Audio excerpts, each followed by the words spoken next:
All right, welcome everyone to week 7, day 2. Hope you all had fun with the linked list assignment.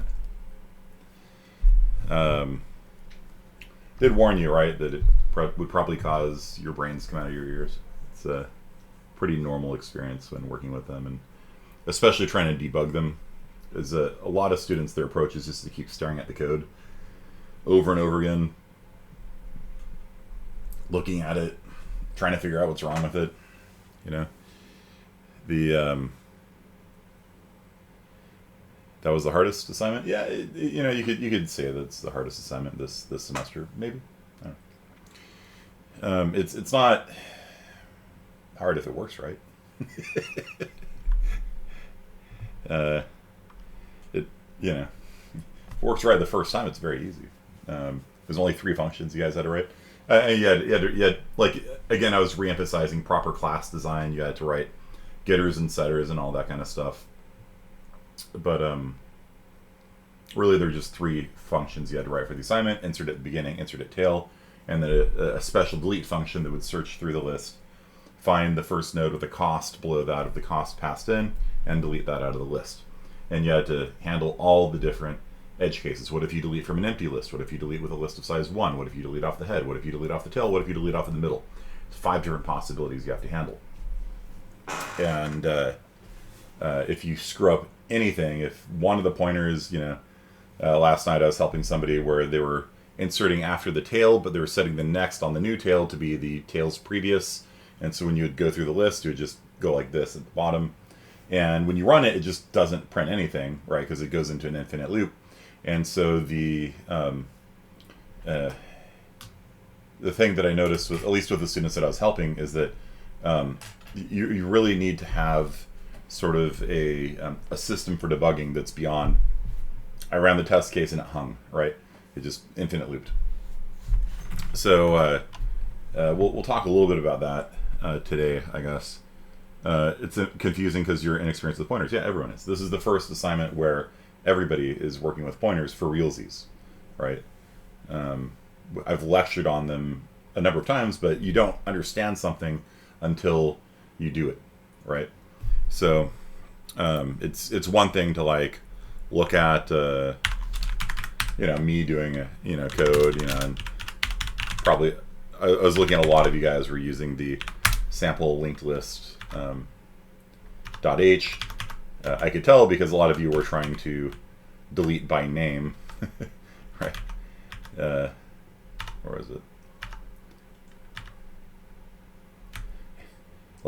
A lot of students were trying to delete the provinces by name, and no, there wasn't a delete by name in the assignment. The delete was by cost, right? And so, again, to be a good programmer, you have to look at something and then adapt it, rather than matching on the string, the province name. You say if the current pointer's cost is less than or equal to the cost passed in, then you do the delete. Right? So, yeah, it's also a way that I can see, like, if you're actually getting it or not. Like, if all this just looks like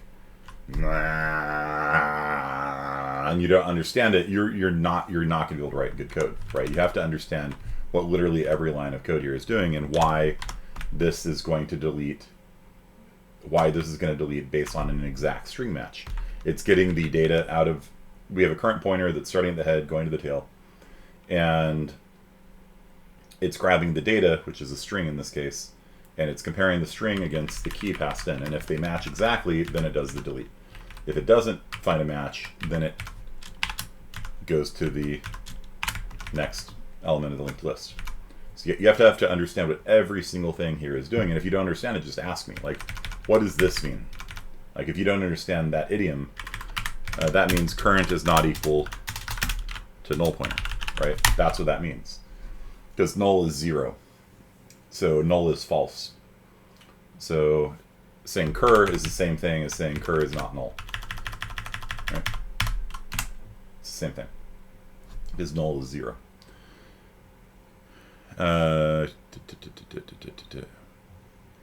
This, yeah.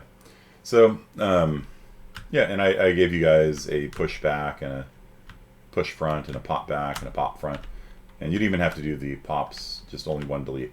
So you had code to start with, but yeah, I'm not minimizing it.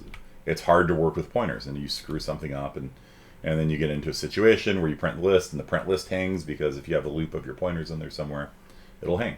It'll loop forever. And so what you need to do is develop a good habit of mind, a good system for debugging code. And so let's say that do we have a print? Do I have a print list? There we go. We got a print list. Okay. So let's say that your print list is running forever because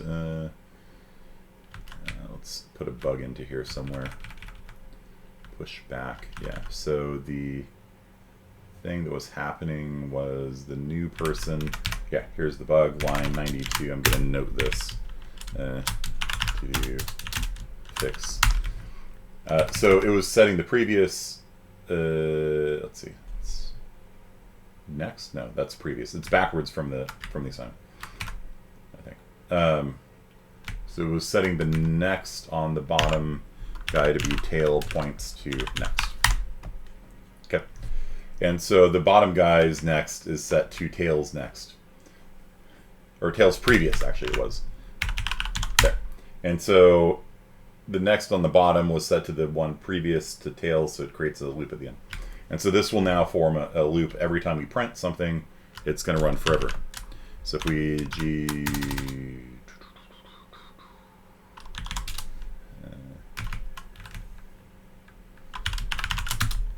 actually, I think we have l.c, right?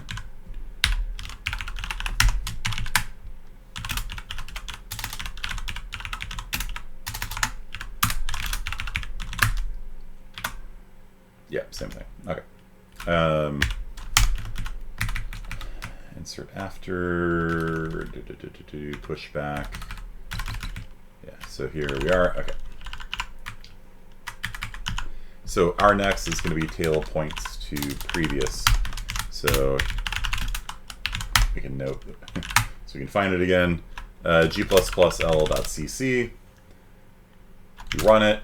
And did we not use pushback? Let's see, is pushback not in here? No, we are using it. It's Lester. Let's see. Pushback Lester. Just have trouble getting my code to get buggy. All right, Lester, Wolf, Chris. Let's just end the list there. G++L.cc. Chris, Lester, Wolf, and the reason for that is because we're not ever printing the list backwards, and so this is actually a really important point, which is you should probably try printing your list backwards. So reverse print list we have here. It's an easy way to see if you're a reverse print list. It's an easy way to see if your pointers are right. Is you insert it a couple things, and this is, by the way, how you should be testing your code. Like, if the tester I gave you will tell you which test case is breaking, but it's not going to tell you why. And so once you've kind of identified, like, it's not working when I'm deleting one element from the linked list after there have been more, then you need to start running tests yourself on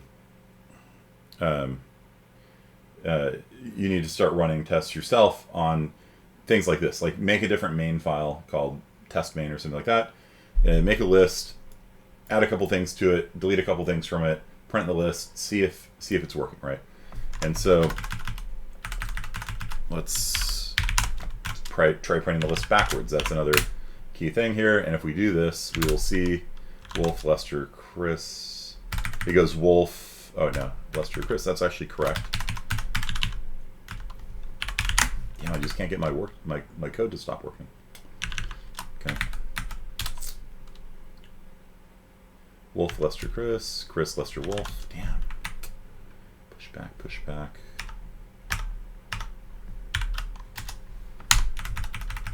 So adding to an existing list. So this one should be setting. Look at the constructor. It's next. So the next on that. Oh, it's because it's getting overridden. Yeah. So the next on it,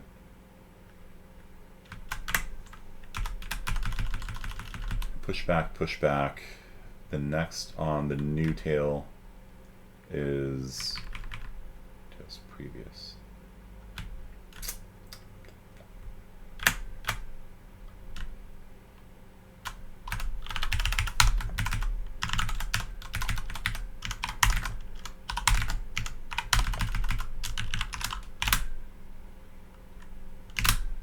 There we go.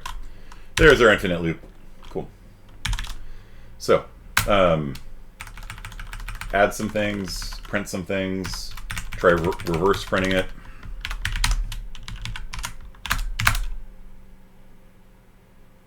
Crash. Okay. So,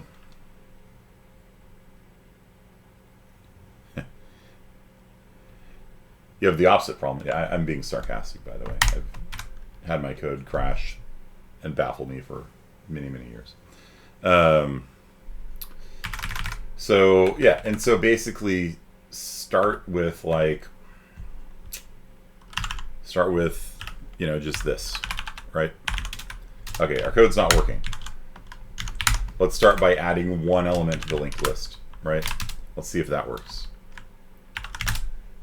Did not work. Push back. Well, maybe we should print the list. There we go. Okay, Lester is in the linked list. Cool. I don't think we need that inline. Actually, the inline, I'll keep that there just to flush it. Okay, so that worked. So let's try adding a second element. Okay. Do you understand? And so try that, try popping, try pushing. See if you can reproduce the bug. So this is a very important concept in computer science, the notion of bug reproducibility. What specific steps? See, it worked with 2 cases, therefore it'll work with all cases, right? Wrong, right? Yeah, this is a problem that students have. Well, I tried it a couple times and it worked. You have to pretty exhaustively test all the different combinations of pushing and popping, pushing at the front, popping at the back, pushing at the back, popping at the front, pushing in the front, deleting from the middle, pushing at the back, deleting from the middle, deleting from the head, deleting from the tail. There's a lot of different combinations of possibilities, and that's why I wrote that input tester for you, is because it pretty thoroughly exercises all the different combinations of adding things to a list and deleting things from a list and deleting from the middle and deleting from the top and deleting from an empty list and deleting repeatedly, erroneously, and things like that. Is the tester is going to exercise your list pretty thoroughly, and the point is, you should be able to write that, or at least do something like this, right, where you just kind of put some commands in here. Let's try it with the third one. Oh, infinite loop. Okay, so our problem is not the first pushback, but the second pushback. Okay. And then you can do things like print out the, try printing it backwards, see if that works. Try actually outputting, make a print function for the, node class itself. Do an OStream double left arrow, and print the pointers and just sit there and look at the pointers, and because the pointer is just a memory address, right? So you could do something like this, friend OStream ampersand operator double left arrow OStream ampersand outs const node by reference n outs double left arrow. Make sure we return outs. I always forget that. Double left arrow data in dot data.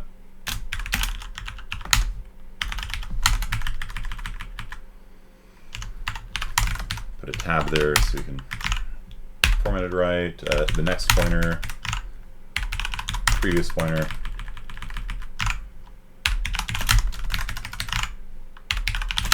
Right, something like that. And then when we print the list, print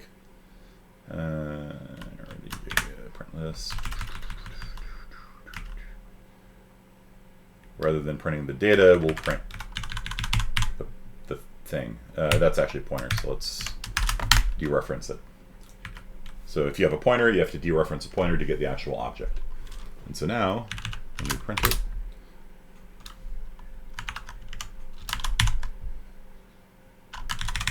Control C, thank you. You might want to put in a runaway loop detector as well. So you could do something like this, like int count equals 0. Runaway counter. So I'm teaching you guys here debugging techniques, right? Like our code's not working, we're not really sure why. And a lot of students just like kind of like look at the code and be like, they just keep looking at the code. They keep looking at the code. Like, it looks fine to me. Yeah, of course it looks fine to you. You wrote it, you know? Like, you know, when you write something, that's how your brain expects it to be. And it's hard to spot a bug. And so, you guys are funny. Yeah, Kearney Mansion is no relation of mine. Okay. So runaway counter. So this is an approach you can take, right? Like, start with test. You know, make your own tester. Start with 1 push and print it, and then 2, and then 3, and then delete from it, and see if you can find the minimal number of steps it takes to create the bug, right? And then in this case, I overloaded a print operator for the nodes themselves, so we can actually look at the memory addresses of the pointers and see if they're screwed up. And the runaway loop counter here is going to say if counter, let's see here, const int max loops is equal to 3. I'm just going to start it at a very low number. If counter plus plus is greater than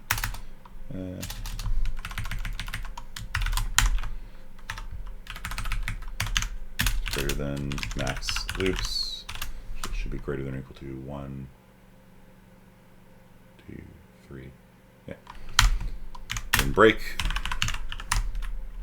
So basically, if you ever have an infinite loop in a function like this, you can put in a runaway loop counter, and it'll just terminate the loop when, and then, or actually even better than break, you can just be like exit, right? Just quit the program if we get into an infinite loop, and you can just adjust. You can adjust that threshold so that you can stop it, at whatever amount you want it to stop on. So this is a very common technique as well, like a runaway loop detector. And I actually use it a lot in my code. Like, if I have a print function, it shouldn't run, forever necessarily. Right? Especially if I know the size of the list, right? I should probably set this to the size of the list, right? Right? That might be problematic because size might be wrong, but yeah, well, that's actually a decent enough way of doing it. And plus plus, it's called runaway counter. Runaway counter. Okay. And so by doing this, if you have an infinite loop, you can stop it being an infinite loop. If this thing ever loops forever, it'll terminate. And then I'm printing not just the data values now. I would have to fix this again, right? Like, I should probably.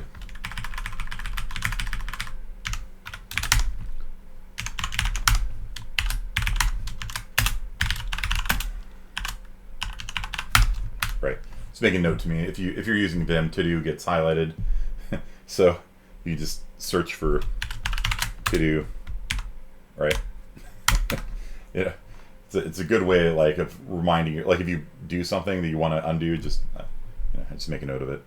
If you're in a more professional setting, you could git commit it. Like, you could commit your code to GitHub and then should it be runaway counter? Yes, thank you. Okay, so let's compile this and run it. And so what we have here is Lester is the head, and his next is that memory address. Ooh, we should probably print the memory address of them as well, huh? Yeah, that's a good idea. So, in addition to printing the pointer, we could print the actual memory address.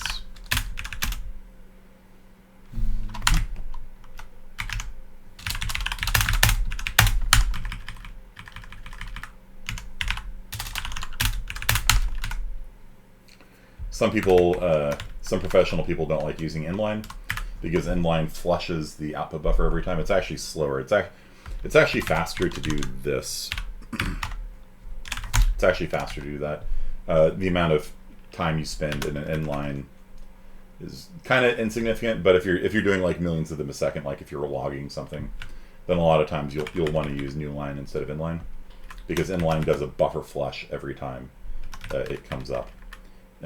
A lot of times though, like I want that, because if your code crashes, you don't want to lose what's in the buffer. So inline will sync the output to the screen, so you don't lose any data. So in this case, since there's a risk of crashing, I actually probably would just use inline there. And who cares about speed for now? We got crashes going on, or infinite loops going on. So we run it, and so you can see that Lester's address is that. Bebo, he is Bebo. And his next is Beth, and Wolf is Beth. These are just memory addresses. They don't mean anything in particular. Doesn't mean he's a BFF or something. So his previous pointer is 0, so good. So our head's previous is null, that's good. His next is BFF. Wolf is at BFF. All right, cool. So Lester is correct. That code's correct. His next is BF30. So that is correct. His previous is Beb. So that's correct. But when we get down here at BF30, we see that the tails next is not null. The tails next is not null. Tails next is set to Beb, which is the head. So we've got an infinite loop. So we go next to next to next to next to next to next. Okay. Beb 0, Beb 0. Yep. So, and then the previous though is set properly. So that is the problem right there. And it's not the first time we do a pushback, it is the second time we do a pushback. Okay. So, yeah. Mm-hmm. So we've created a circular linked list by accident, right? All right. So that is how I go about debugging these things, and it's a really good lesson to learn. Okay.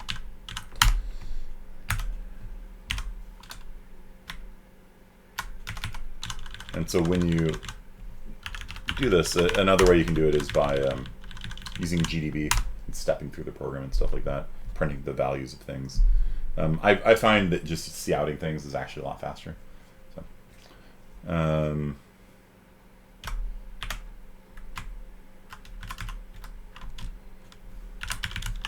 turn this line on for extra details. Okay. So move linked list dot C into public. CC, sorry.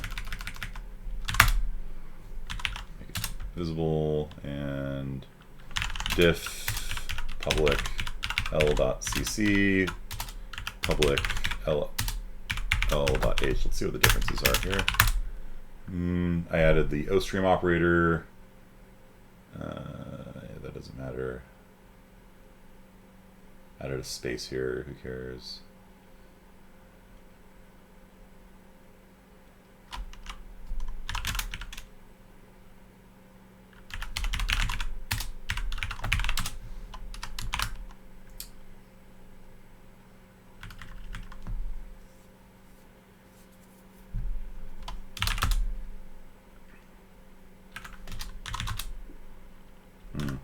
Yeah, that's the old one actually.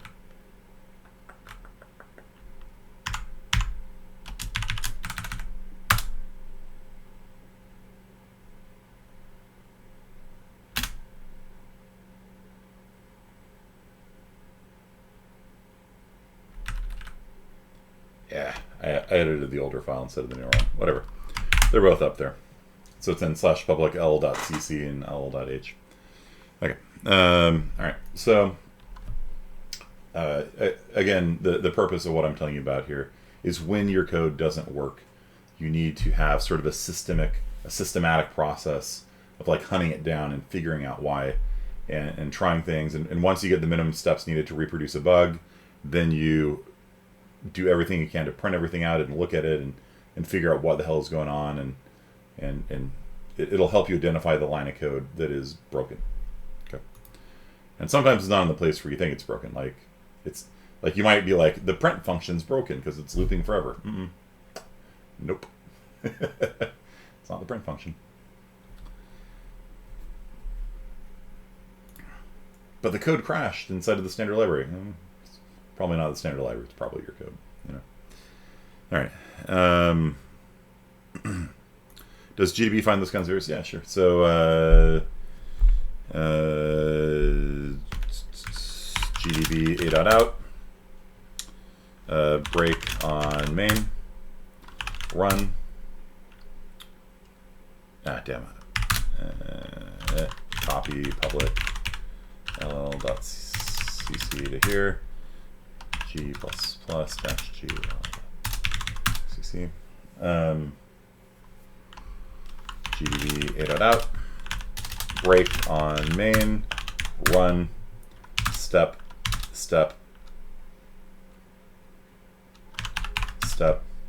Actually, shouldn't have stepped into that, huh? Dang it. Okay. Next, let's say. Good. Print list is called. Let's step into print list, and then step into it. It's been optimized away. Damn. It's a problem with using the optimizers that lines will vanish. So. Ew. Doesn't like my diamond hands anymore. All right, -0. Let's see if that'll work. GDB a.out. Break on main. Next. Run. Next.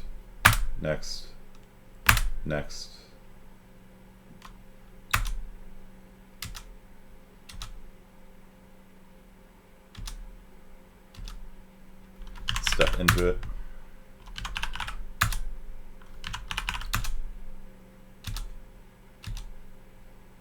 Right. So we can print runaway counter. We can print the value of cursor. We can print cursor points to next. And so all those values that I was printing out before, they're all accessible, but it's sort of like I have just found it's easier to just see out them, and especially if you have a runaway counter protection there that stops it from running forever, to just print just run the program, it'll print them. It seems faster to me, but it's all there. Like you can examine anything you want. You can run this in 2E mode. GDB 2E a.out. Great curses. Well done, curses. All right. So 2E mode will show you the source code. It's a little bit easier to use. Break on line 163. Run. Stops on line 163. Step into it. We're here. Step. Understand? And so you can also watch different variables. I don't remember the command how to do it off the top of my head. You can Google it. Don't mark me down on Rate My Professor for saying Google it. It's a good habit for programmers to get into. But you can set up a panel where it shows you the variables you want to watch. You can sit there and step through it and see as they change. You can watch it. In general, though, I find that scouting things is just faster. You know?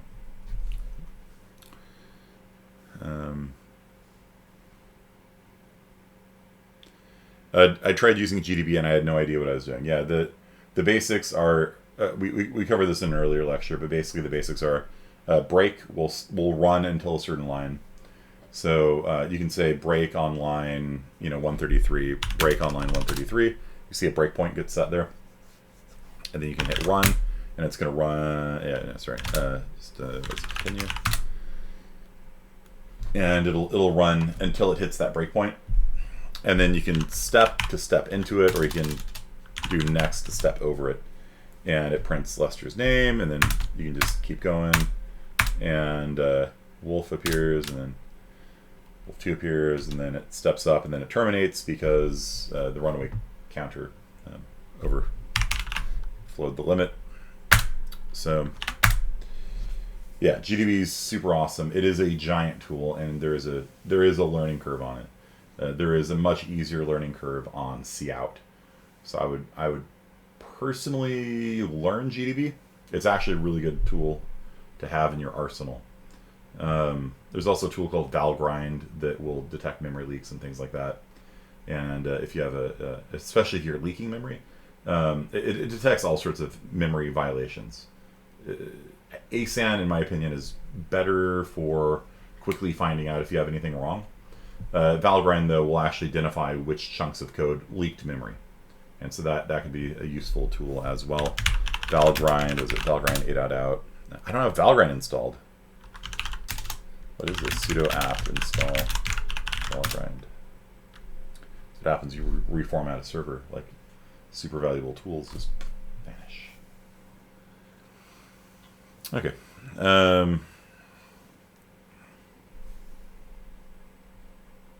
One thing to note is to error instead of cout, right? So if you want to have debugging information,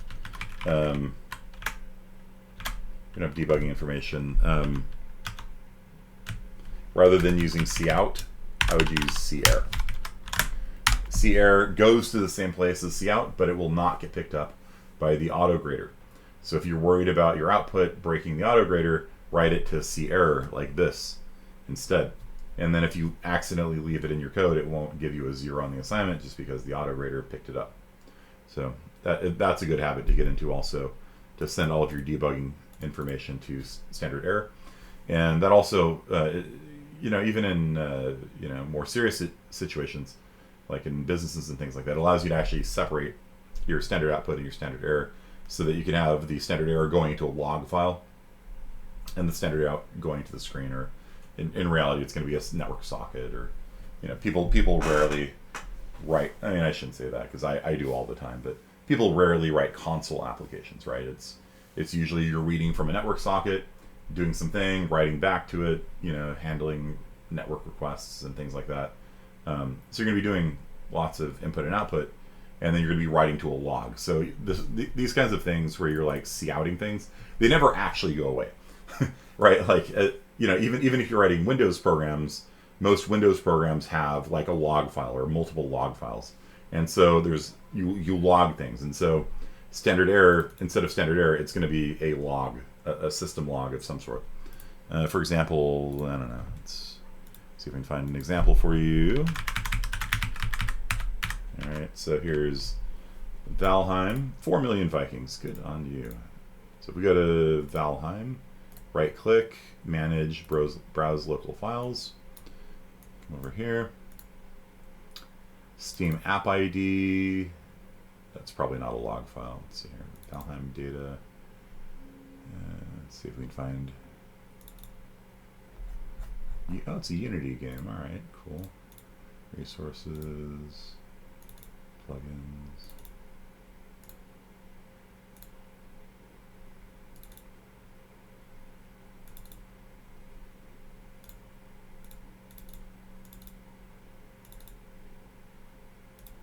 Config file, visualization file.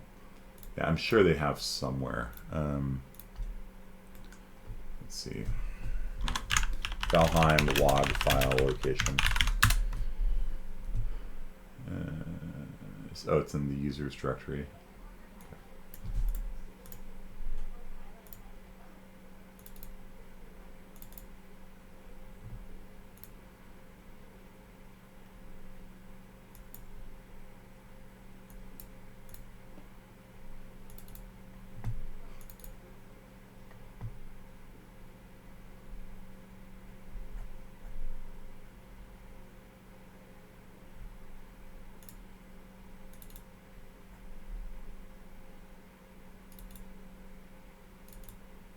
Yep, there we go.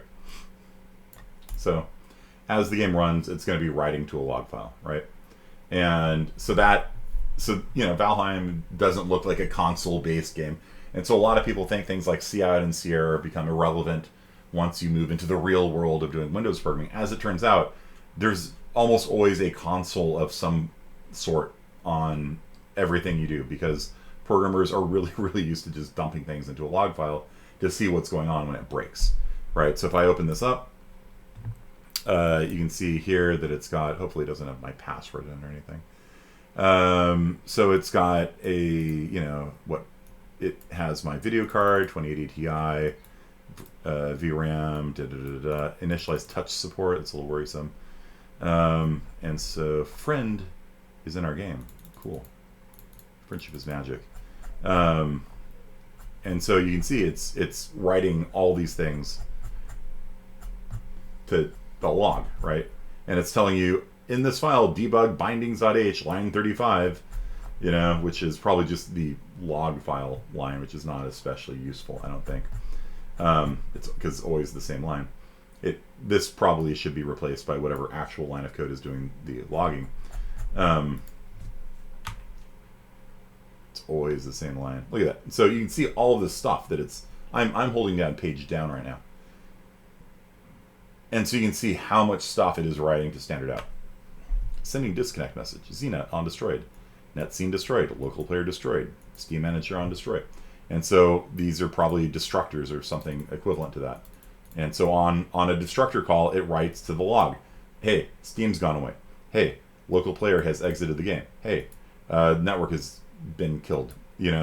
Somebody disconnected. Save the world, right? And so this is a professional game, and pretty much, every game is going to have a log of some sort that dumps all the stuff they're doing to it, so that when it crashes, you can send in the log to the developer, and they could kind of scroll through and be like, oh, I see. If you, let's see, if somebody's full and then they disconnect, then it crashes. Okay, so we need, and so that helps you reproduce the bug.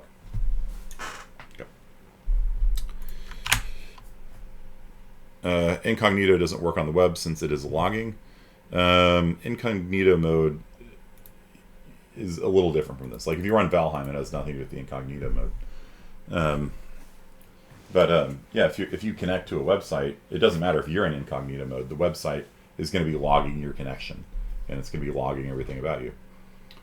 Some companies like Facebook make their money that way, right? Even if you're incognito, a lot of times they can figure out who you are and sell ads to you anyway. So it's called browser fingerprinting, and they can use your IP address and a lot of other things, your browser information, what plugins you have, your language, all that stuff, to figure out who you are. Okay, so that is my little spiel on debugging, and so this assignment I think was really good as a demonstration of like when things get complicated, like you can't just rely on your ability to just like look at something and figure out if it's wrong. Like you have to have kind of a systematic approach to tearing it apart and figuring out exactly which steps cause the break, and then sort of zooming in on the line of code that's problematic. And if you still can't figure it out at that point, then send me a message or post on the 41 help channel. Sometimes like you just stare at it and you're like, I don't know, it looks fine to me. Even after you found the one line of code that's causing the problem. How do you avoid browser fingerprinting? Good question. First thing I would do is use a VPN, right? A VPN will hide your IP address. And then there are plugins. It's a little bit of an aside, but whatever, it's a good question. Let's see, add-ons, web developer.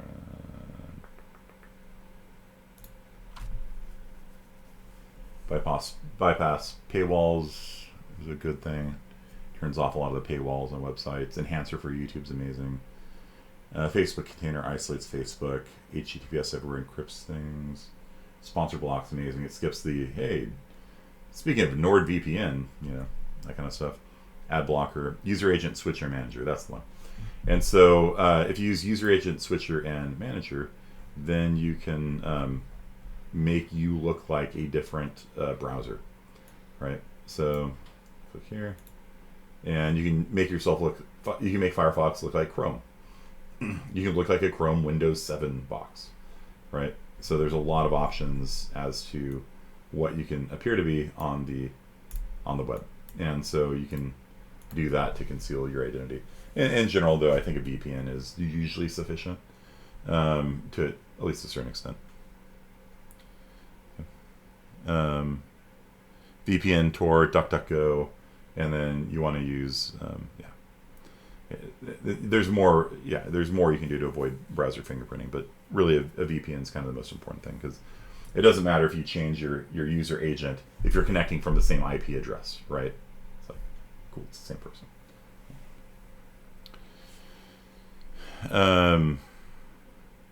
Can you test if you leave fingerprints? Yes. There are websites that will tell you what's it called? Leaking personal information website. Yeah, there's websites you can go to, and it will guess your geographic information and try and figure out everything it can about you. So, okay. All right, so that's enough about that. Let us talk about the next topic. And the next topic is going to be a queue. Okay, so, or a stack. Which one do you guys want to do, stacks or queues? Doesn't really matter. We got to cover both of them. Queues, all right, cool. Emma has spoken. So, a queue is a data structure, and stacks, too late, you guys. So a queue is a data structure. Queues are easier than stacks anyway. They're both pretty damn easy. So after linked lists, you might be a little gun shy, but queues and stacks are super easy to wrap your mind around. So let me just actually pull up the lecture on this, because I have pictures in it. And there we go. Queues. It's the next lecture anyway. So. And hopefully thinking about things this way helped you guys write your code too. So I noticed a lot of you guys were really good with keeping track of the size. Some of you didn't, but most of you were pretty good about maintaining the invariance across all the different branches of code. Okay, so queues. So let me hide my face because it's kind of covering up the screen here. My face shrunk and it's gone. Okay, so queues are a very, very easy to understand data structure. So, it's actually kind of hard to make these things complicated. So I'm not going to try. So basically, a queue is what's called a FIFO data structure, which is different from FIFA, you know, the World Soccer Organization, FIFA, whatever it's called. So this is FIFO, which is completely different. First in, first out. It works like a queue, which is a British word for lining up.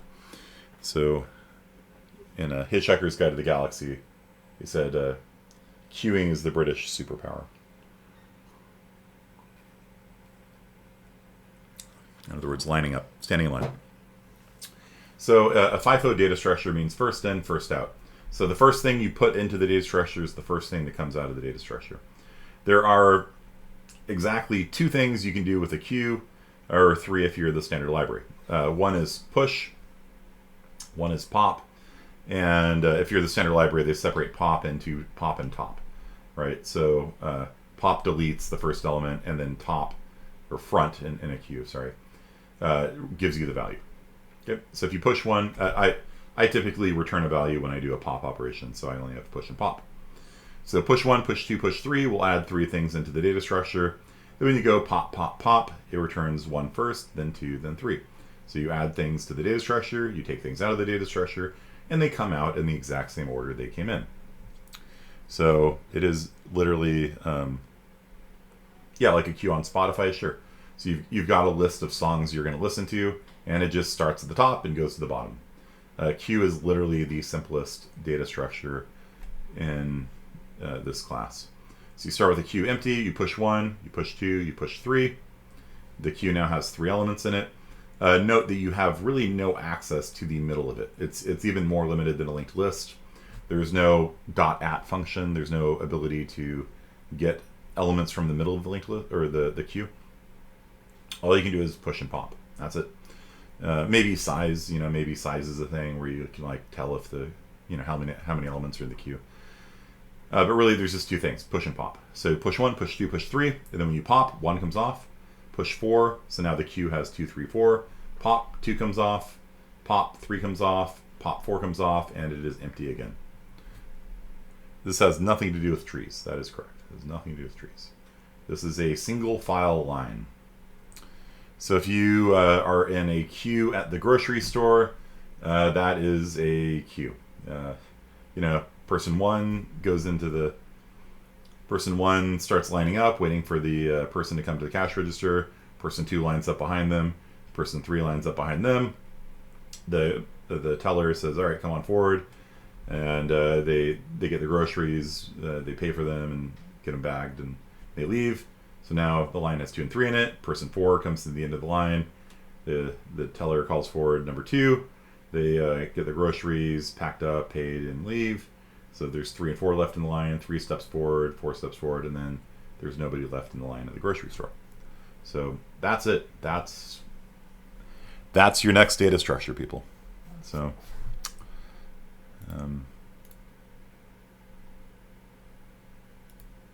yeah, I don't know. You guys understand?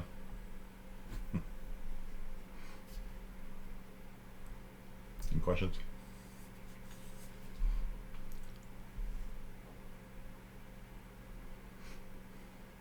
A vector would be very terrible at this, by the way, because a vector would be pushing at the back and popping off the front. A pop off the front should be order 1, and a vector does an order n pop off the front, right? Because vectors can't have holes in them, so it'd have to move all the elements forward. How to use it? Well, your linked list can be used as a queue, right? So the linked list class, you just, call pop front and push back, and that's a queue. So you guys want to see me write a queue on the server, I can do that. I really do need to merge the l.c and the l.h, don't I? But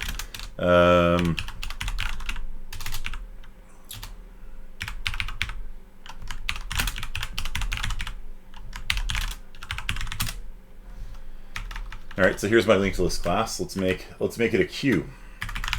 It's a queue now. Actually, let's copy the file. Copy ll.cc to queue, qe.cc, then q.c. I see some people write it like this. Que. John Carmack at id Software would write it as a que. You'll sometimes see like QQ for Q. All right, so we are going to make a queue. Class Q. Okay. And then the constructor is going to change names to a queue. And let's see if anybody else complains. Nobody's complaining. Aha.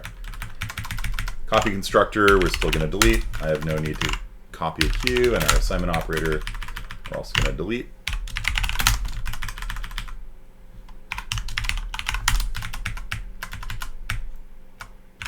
Okay. And down here, that. And there we go.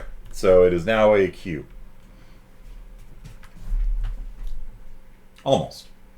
But wait, you said all you've done is change the name of it. I know. It's basically a queue. There's just one thing we have to do. The one thing we have to do is we have to comment out code. So we are no longer going to allow push front, no sturry bob, no push front on a queue. You can only push at the back. And what about pop back? Nope, no sir. No pop back either. We can push at the back, and we can pop at the front. That's it. Should probably have some ability to get the front. Insert after. Nope. No insert back. No insert after. Nope. Don't need you. Don't need a find. There, yeah. Don't need back. You can't access the back element of a queue. So there we go. There is our queue class. We took a linked list and commented out half the code.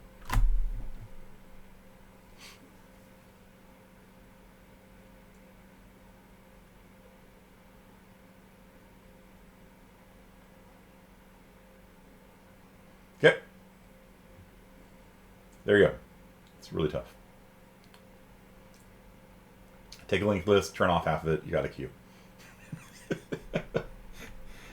Can't push to the front, can't pop at the back. Yep.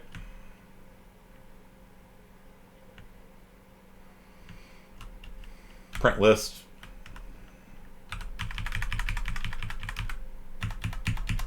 Just called print.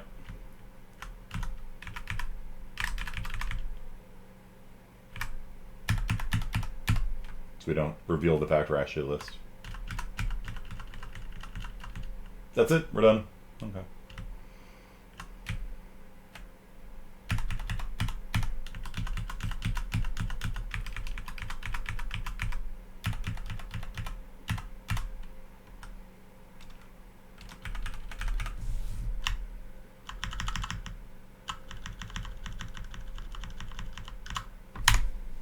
That's it.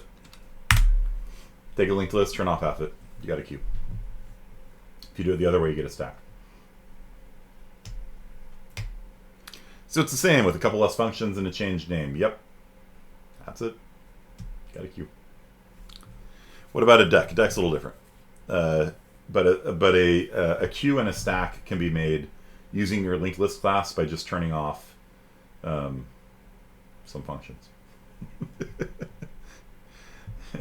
So, you know, a stack, we can talk about stacks, I guess, because it's really just as easy to learn as a queue. But yeah, like literally, if you look at the standard library, there is a queue class in the standard library, and it's not even a real class. C++ queue class. It's not even a class. They didn't even bother implementing it. It is a container adapter. In other words, what they did was they took another container and they turned off functionality. Queues are implemented as container adapters, which are classes that use an encapsulated object of a specific container class as its underlying container, providing a specific set of member functions to access its elements. Elements are pushed into the back and popped from its front. So in other words, they took a list class and turned off things. So you're like, why would I just not use the list class?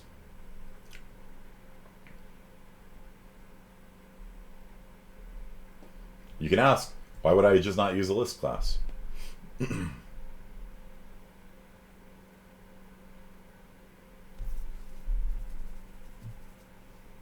Oh, they do support back. I can turn that back on, I guess. Size, empty, front, back, push back, pop front. Why? Why would you? There's no reason. There's literally, I mean, the nice thing about the queue class is that it prevents you from, like, accidentally, I guess, pushing at the front and popping at the back. But in reality, I wouldn't use the queue class ever. I would just use a list if I needed that, and just not push at the front and not pop at the back. That's it. And the reason for that is because the queue class doesn't allow you to iterate through it. You know, like a lot of times it's really useful to know who is in your queue. You know what I mean? Like the print function doesn't exist for the queue class. Like there is no way that if you use the standard template library's queue class to really print the queue without destroying it. The only way you can print the queue is to pop all the elements off and then push them back into a new queue. You know, that's the only way that you can. That's the only way that you can print a queue is by destroying it and then rebuilding it. And it's easier just to use a list, and because lists you can do a range-based for loop and print a list and things like that. Because even though printing a queue kind of violates the queue concept, because you're not supposed to be able to see into a queue. The only thing that you can see in a queue is the front and the back. And usually it's not even the back, right? Usually the only thing you can see in a queue is the first person in line. You know, imagine you're a bank teller. All you can see is the first person in line. All you can do is call the person forward, which is, you know, pop front, right? And then you can see the next person in line. There's actually no ability to like iterate through a queue and print it. And as it turns out, that's actually something that you need, because if you're debugging your code, you want to know, okay, what's in my queue? I want to print my queue, you know? And so I never use it. I literally never use the standard template library queue, ever.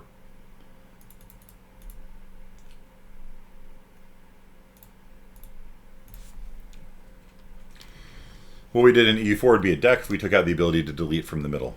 Yeah. You could have used a dec for the EU4 assignment, I guess. The assignment was to write a linked list class, so I guess you couldn't. But so we don't need the list class. Include vector. We don't need the vector class. Algorithm. Do we have sort in here or something like that? No. We need algorithm, do we? But let me show you guys how Q works. Okay, so let me compare and contrast the standard template library Q class with the class that I just made in 12 seconds. You guys ready for this? Q of strings named wedding list 2. So that is how you make a standard template library Q. It is templated. You say it's a queue of strings. In this case, our Q class is always holding strings. We'll learn about templates later. So we'll be doing an assignment where we have to create your own queue. Yeah, sure, why not? It's really hard. We'll really challenge you guys. I'm being somewhat sarcastic. There is actually multiple ways of doing queues, which we'll learn. But for this one, it's pretty easy. All right, so here is the queue STL. Okay, and then I can simply say wedding list 2 dot push back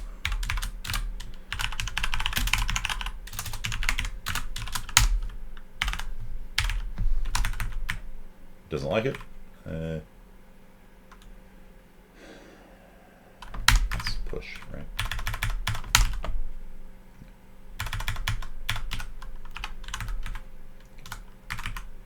D2W. D2W. All right, so there you go. So these 4 lines of code here are the same thing as these 4 lines of code here. And so rather than push back, they just have push. And instead of pop front, they have pop. You can't print the list. You can't print the queue, as far as I know. Maybe there is, but I never use the queue class anyway because it's kind of pointless. It's not even a real class. Like it's literally just another class with features turned off. Like that's literally all these standard template library queue class is just a list with features turned off. And I don't really see the point of it. Any container class can be used to store pretty much any data type if it's templated. Yeah. Queue is hard. Yeah, the hardest thing about queue is spelling it. Conceptually, I don't think it's hard at all. Okay, it looks like a vector. Yeah. So vectors are templated as well. Anyhow, so if I were to say cout wedding list 2 dot front, what do you guys think this is going to print to the screen? If I cout wedding list 2 dot front, who is at the head of the queue? Too many U's and E's next to each other. Yeah, that's why John Carmack would spell this que. Que. Que. Yeah, Lester is a little print Lester, and then if I were to print the last element in the linked list, who will it print?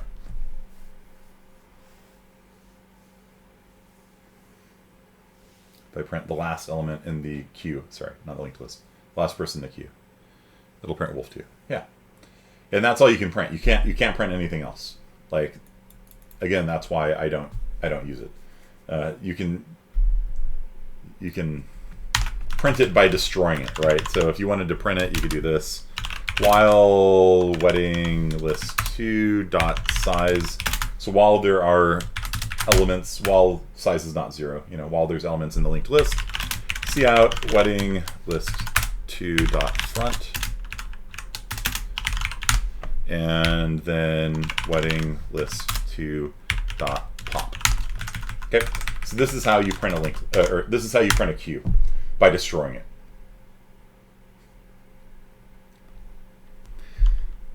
Okay, so let me get different names because these are going to be a little confusing.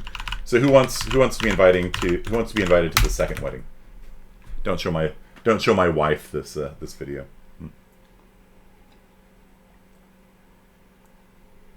All right, so we got Scandin, we got Shahab, we got Cuevas. Is that how I spell it? Ephraim? Quailer, yeah, sorry. Quailer, and Cam. All right, there we go. So, and Yoxtheimer. And so for the first wedding, YouTube is going to flag this video for how often Q is mentioned. Yeah, it's going to have a warning beneath it. You know, the election results. Like, what the hell does this have to do with the election? First wedding was much more exclusive. Yeah. Okay, so this will print obviously these three names, and then these are just going to come out in the same order we put them in. So if we push a Scandin, followed by Shahab, followed by Quailer, followed by Count, followed by Yoxtheimer, they're going to come out in the same order they came in. So if we compile q.cc and run it, you can see it's exactly as we... Yeah. The difference, though, is that the queue is empty now. Right? The queue still has the three people. You understand? So the only way to really print a queue is to destroy it. And if you want, you can put it into another queue and then transfer the results of that queue back into the first. You know, I just don't use it. I legitimately just don't use the queue class. I like being able to print things and stuff like that. Does std queue return a value on pop? I don't believe so. I was actually reading a discussion with the standards committee people, not exactly the standards committee people. It's a different committee, but they were talking about why we don't return values on a pop, and they said there's an edge case when it throws an exception while you're returning a value, and it can leave the data can get lost, right? If you're returning a value, it gets deleted from the data structure, and then it throws, that thing will go into limbo, and you'll lose the data. Whereas when you explicitly do front, you get a copy of it. If that throws, the data's not gone. So that's why they don't do it. So I just actually learned that a couple days ago.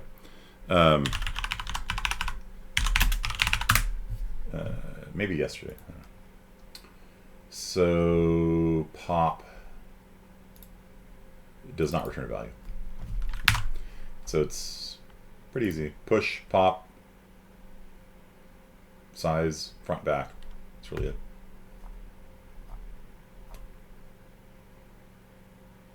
Yep.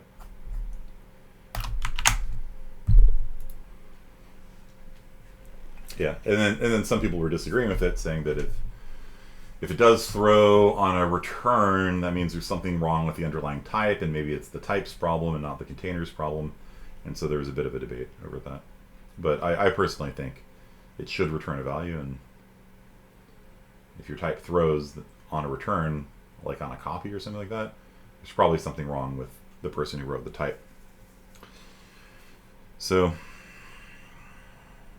because it doesn't hurt anything to return the value. Okay. I don't know. That's queues. Any questions about it? When would you use a queue, maybe? It would be nice to be able to say cout queue.pop. Yeah, because you have to over and over again go front, then pop. And with a stack, it's going to be top and pop, top and pop, top and pop. And it's just like, dude, just let me do it in one line, you know? I don't think it'd break anything. Honestly. Any questions?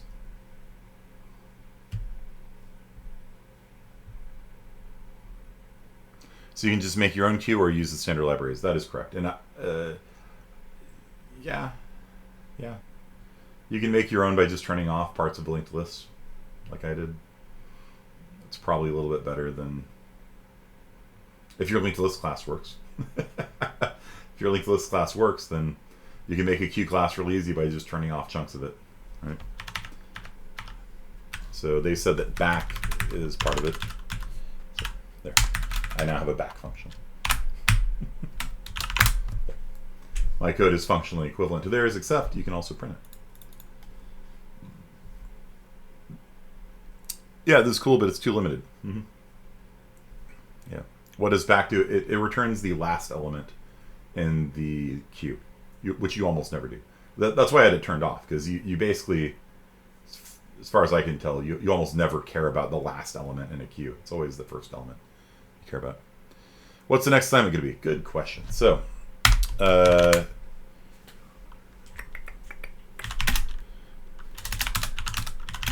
got so many options.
It doesn't compile with C++20 because C++20 added a lerp function. So,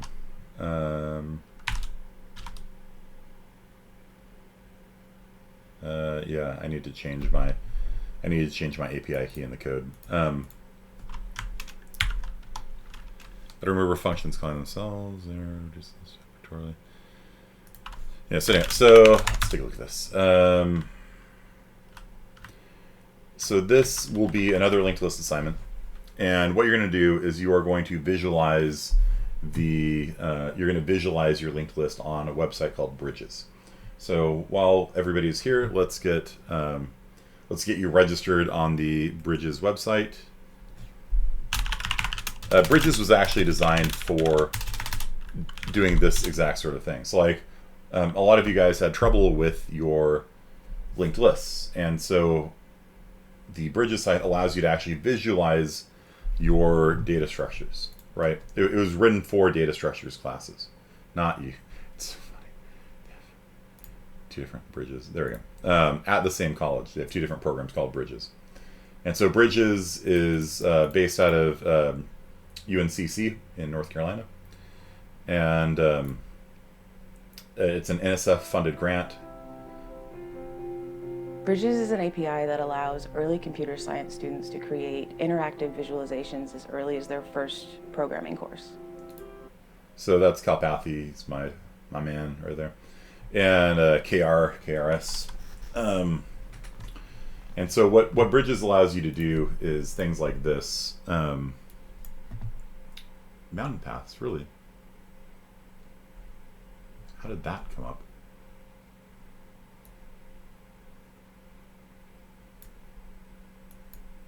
Clicked on you, didn't I? Okay, there we go. So it allows you to create interactive visualizations very, very easily. Maybe not very, very easily. Kind of easily. And so all of these things represent like a movie. Glory. Oh, that was a good movie. And that has Morgan Freeman, of course, in it. And so this is a list of all the movies Morgan Freeman's in, and it shows you which movies he shares with other people. So, for example, that was Glory, right? So also in Glory was Denzel Washington. Is that there? Yep. Okay. And also in Glory was Follow the Line. So you can do all sorts of really neat interactive visualizations with it. But what it was made for was visualizing data structures. Okay. And so are they doing Kevin Bacon? No. They're gonna make a linked list and they're gonna visualize it. Okay. That's their next homework assignment. So what y'all need to do is get on to the UNCC Bridges website, not the academic program at UNCC, which It's unfortunate that that's the top hit for it. Or that, no, not that one, not that one. This UNCC Bridges. It's the one with GitHub on it. So Bridges main page, and you can watch a video about what Bridges is about. On picture generated. The newest feature in Bridges is Bridges Games. It allows students to learn basic programming concepts while creating games that work not only on the web-based system but on their phones as well. Yeah, so you can make games really easily. For this one, we're just going to be visualizing a data set. And so you can visualize like 2D data and linked lists, and you see it actually helps people do better and stuff like that. So, Statistical significance. We've been increasing our user base of people. We've reached and worked with on the order of 1,000, 2,000 students now across some different institutions in the country. Bridges has been successful. there we are. You guys see that? There we are. You have to register on the website. Yeah, there we are, right there.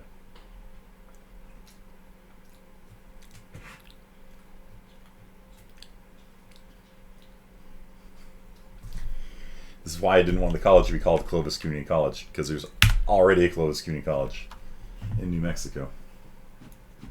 Hey, look, there's my college right there. What do you think? That's a different one. That's a different one?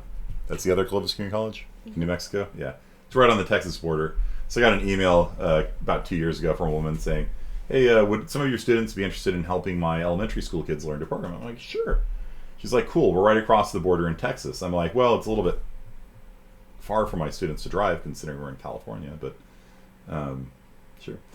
Okay, so what you have to do is you have to go to this website here. I will post the link. Yeah, the number of times, yeah. It's just like, dude, pick a name that was not taken already. You know what I mean? It's like, why don't you call us Harvard, you know?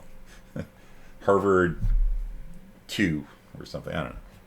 Tell them about the CTF event. Yeah, so we got invited to a security hacking, not really hacking thing last year because we were in New Mexico. And so I signed us up for it. It was a lot of fun. It's pretty neat. I liked Willow International. Willow International was a good name. It made it sound like an international school. So you have to go to that website. It's an international school. You know, a school where people from different, different countries will all send their students there. It's like in Malaysia, they have international schools with like the kids of diplomats from all these different countries there. And it sounds kind of cool and prestigious. And we used to be called Willow International, not because we're an international school, but because there's a street called International that our college is on. So the cross streets were Willow and International, so we were called Willow International School. We're not even in Clovis. Yeah, we're not even in Clovis. So what you guys need to do is go to the Bridges website that I posted there and go to login. Okay. And then you will click on the sign up link. You guys know how to sign up for websites. I don't need to run you through that. And then what you're going to end up making is something like this. Okay, so this is a linked list visualization, and you're going to look at it. So in your code, you can do things like setting the color, setting the shape of each of the individual nodes in the linked list visualization. This is obviously a circular doubly linked list. And if you screw up your pointers, you will see them. So if you like earlier in the class when we had that pointer set backwards, when you visualize it using Bridges, you will see immediately that your code doesn't work. So rather than having to do what I did earlier and print out the memory addresses and sit there with a fine-tooth comb and look at it, you can actually just visualize it and see if you screwed up or not, right? So you'll see people occasionally affectionately complain about Bridges because it does increase the amount of typing you have to do. You know, there's more code. You have to set the colors to be pink and yellow and things like that, and you can set the shape and the size of the lines and things like that. But the tool really was made for this class. It was made for data structures and for visualizing data structures. And so since linked lists are the hardest concept to get in this class, we are doing another linked list assignment. And for this one, you will be visualizing it on Bridges. Okay. And so it's super zoomed in. Okay, there we go. So here we have a singly linked list, right? You can see when you mouse over it, it's got different names and things like that. So there's a label on each one of these nodes. You can set the color on each one of the nodes. You can set the color and thickness of the lines. And basically, it'll just visualize a linked list for you. So, let's see, do I have mountain? Do I have the actual? Yeah, here we go. Here's what your code will look like when it is done. So all you're going to do is you're going to grab the U.S. Geological Services earthquake data, which sounds complicated. It sounds complicated, but it's not. It's just a list of earthquakes recently. So there's 1.0 south here in Idlewild. There's 1.9, 1.8, 1.5, 2.0. And so the 2.0s are colored yellow. The 1.0s are colored green. If they're in Alaska, they are diamond-shaped. If they're in Hawaii, they're plus-shaped. The reason for that being that Hawaii and Alaska are the two most common places to get earthquakes. Ring of Fire, California is pretty common too. So that's a 2.0, 2.0. Here's a red one. So red is a 4.6 off the Santa Cruz Islands. Orange is a 3.0. So it goes Roy G. Viv or something like that. I don't know. There's a coloring scheme. It's in the assignment. A purple is a 5.0 in Papua New Guinea. Blue is a 6.0 in Vanuatu. Again, Ring of Fire. There was a 5.4 in Japan. And so this is actually live data. So this is actually, it's grabbing live data from the U.S. Geological Service, and it is visualizing it. And it's you get the data as a list, so you visualize it as a list. That's it. So that's the first thing that comes out of the USGS website there. And the last one is down here, and it sort of just draws it as kind of a loopy line to kind of fit it on the screen better, but it's literally just a linked list. Okay. So is there a concept of leaf nodes? Not really. That's more of a concept with trees. We're not doing trees yet. 26, we had to make our own visual with coding. You're not finding it? I posted the link, bridgesuncc.github.io. And so it's this website right here. And then you click on the login link. And when you click on login, if you've never done it before, you need to sign up and go through. You know how to make a website, sign up on a website. And then after you do that, then you need to get your API key. So when you try compiling your assignment, here's the color scheme, by the way. So when you try compiling your code for the first time, let me push it out to you. Sudo deploy homework seaside 41 bridges earthquake. So when you try compiling it for the first time, earthquake. You try compiling it for the first time, it will actually give you a compilation error. I've built a compilation error into the code. I have a static assert. Static assert is a way of making your code not compile if certain things are true or false. So if you pass in false to static assert, it will not compile your code. So why is that there? Line 48, right here. Do you see right here where it says put your Bridges username and API key in here? So when you register on the Bridges website, it's going to give you a username, and it's give you an API key, which is kind of like a password, which is why I'm not showing mine. It did print it earlier, but that's my old one, so it's not worth anything. I guess I could show that to you. What you're going to do is put your username and API key in here, and then delete this line. See where it says delete this line? Delete the line. So once you've typed in your username and your API key, you can pick any project ID you want. It doesn't matter, really. It'll just overwrite the old one there. Delete it, like that. Okay. It's also a really easy way for me to tell who didn't do the assignment, because you'll get a 0 on it. All right, so yeah, so cd up into bridges earthquake.reference, then main.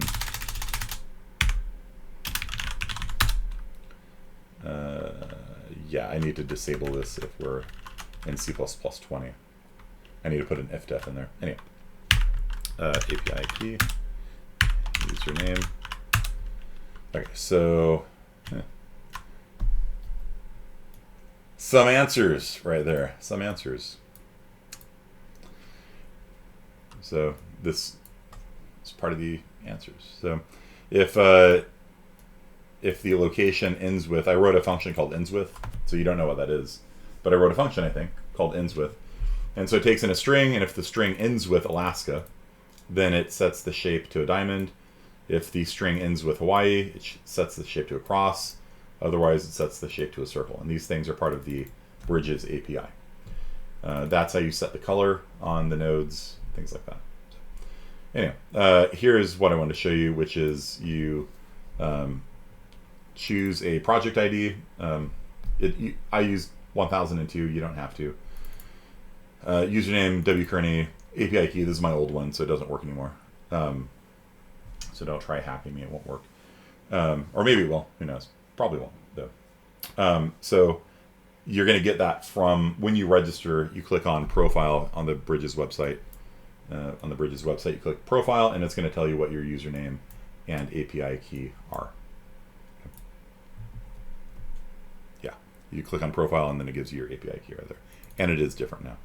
And you can click on Generate New API Key at any point. That invalidates the old one and gives you a new one. So then, yeah. And then it grabs the 100 most recent earthquakes from around the world, and it puts it into a vector. And then you are going to build a linked list. So that's your assignment. Let me go back into the last one, the main.cc. So delete this line once you get your username and password, or not password, API key typed in. And then the code to grab the earthquake data is already in there. You don't have to worry about that. It's already in there. It's given to you. And then we start off with we're going to make a linked list out of that data. So given a vector of data, convert it into a linked list. And this is actually going to be a singly linked list, not a doubly linked list. So it's going to be less typing for you guys to worry about. You're going to start off with head equal to null. And then you're going to say for every element in the vector, you're going to make a new. I'm kind of already doing that for you, aren't I? Huh? Well, there you go. So that builds a linked list. Pretty easy. It's already done. So this is a element in a linked list. So the singly linked element, it's going to create a new one. The label on it is going to be the title, which is the earthquake data. And then it sets the next on it to be head, and it sets the head to be the new guy. And so this will grow a list. The head, it's pushing out the front, essentially. And then you have to write this function here. You have to write that function that will change the properties on it so that it turns purple if it's a big earthquake and changes the shape if it's Alaska or something like that. And then this code is part of the Bridges code. It says render the linked list given to you by head, and then that transmits it to the server. And once you've done that, you need to you have to see out the mean, the median, and the mode of the earthquakes. So that's kind of the assignment, is that you're going to render, you're going to visualize the linked list, and then you're going to print to the screen the average earthquake size, the median earthquake size, and the mode, which is the most common size of an earthquake. And you do so by iterating across the linked list and grabbing the data out of it and doing stats on. So do you guys have any questions about that? So the rest of this is done, right? So you need to do this function here, and that it'll visualize fine. So you need to process a linked list and output the mean, median, and mode. Do you guys know what those terms are?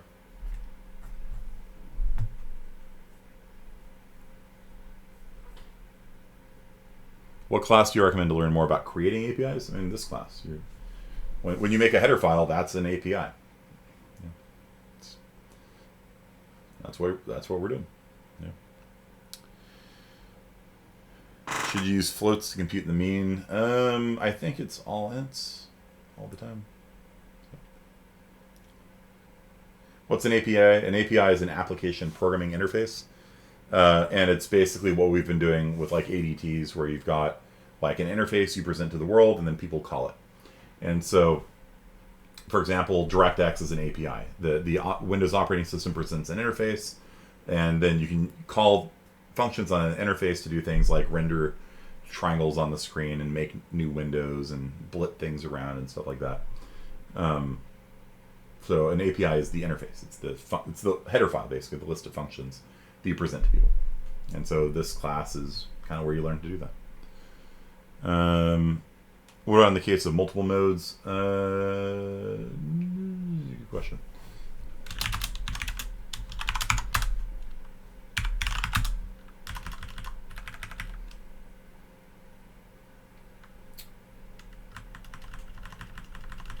That's a question.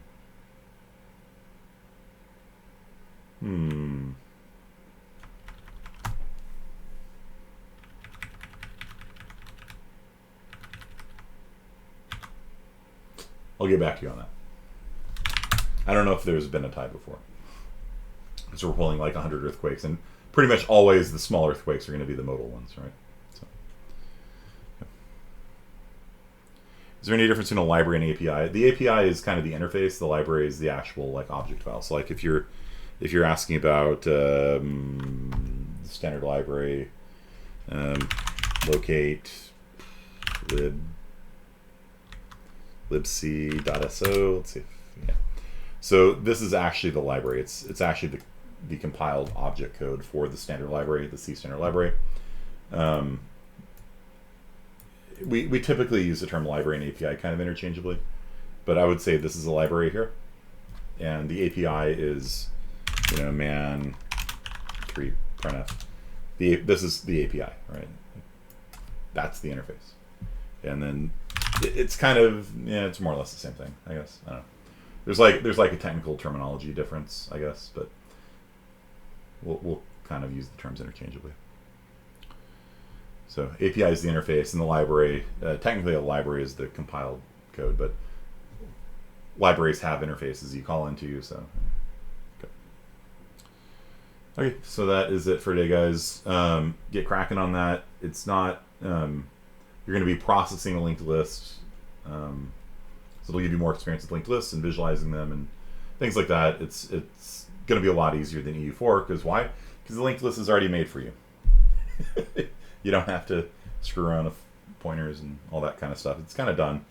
All you have to do is really iterate across it, grab data out of it, set the colors on it, and stuff like that. Okay.